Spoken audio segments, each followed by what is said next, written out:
Aprovechando que en el en vivo de hoy hablamos del TDAH, creo que es importante recordar que cuando escuchamos hablar del TDAH, muchas veces se presenta como una explicación sencilla.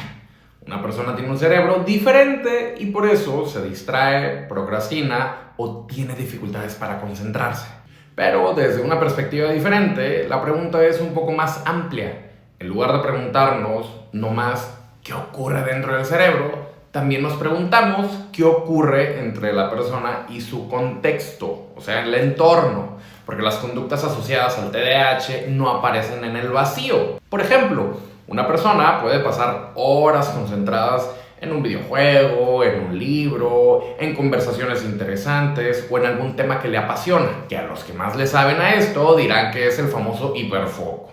Pero que a pesar de eso tienen enormes dificultades para completar una tarea de la chamba o estudiar algo que no es tan significativo para él. Entonces la pregunta debe ser ¿en qué condiciones aparece la atención y en cuáles desaparece? Desde esta perspectiva, el problema no es solo la capacidad de atención, sino la interacción entre la persona, sus intereses y las consecuencias de su conducta, o sea, su contexto. Muchas personas con TDAH crecen escuchando frases como eres flojo, no te esfuerzas lo suficiente, si quisieras podrías hacerlo, etc. Y con el tiempo terminan construyéndose una historia sobre ellos mismos basada en la culpa o en la incapacidad. Que lo curioso con esto es que la etiqueta del TDAH lo que hace es quitar esta culpa. Es bueno, no es que yo tenga el problema, sino que mi cerebro es el que está defectuoso. Olvidé que tenía que utilizar el micrófono.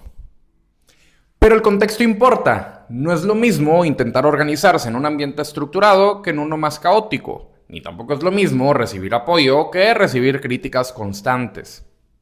Y por supuesto que tampoco es lo mismo entender cómo funciona uno que pasar años intentando encajar en expectativas que jamás alcanzaremos. Nadie.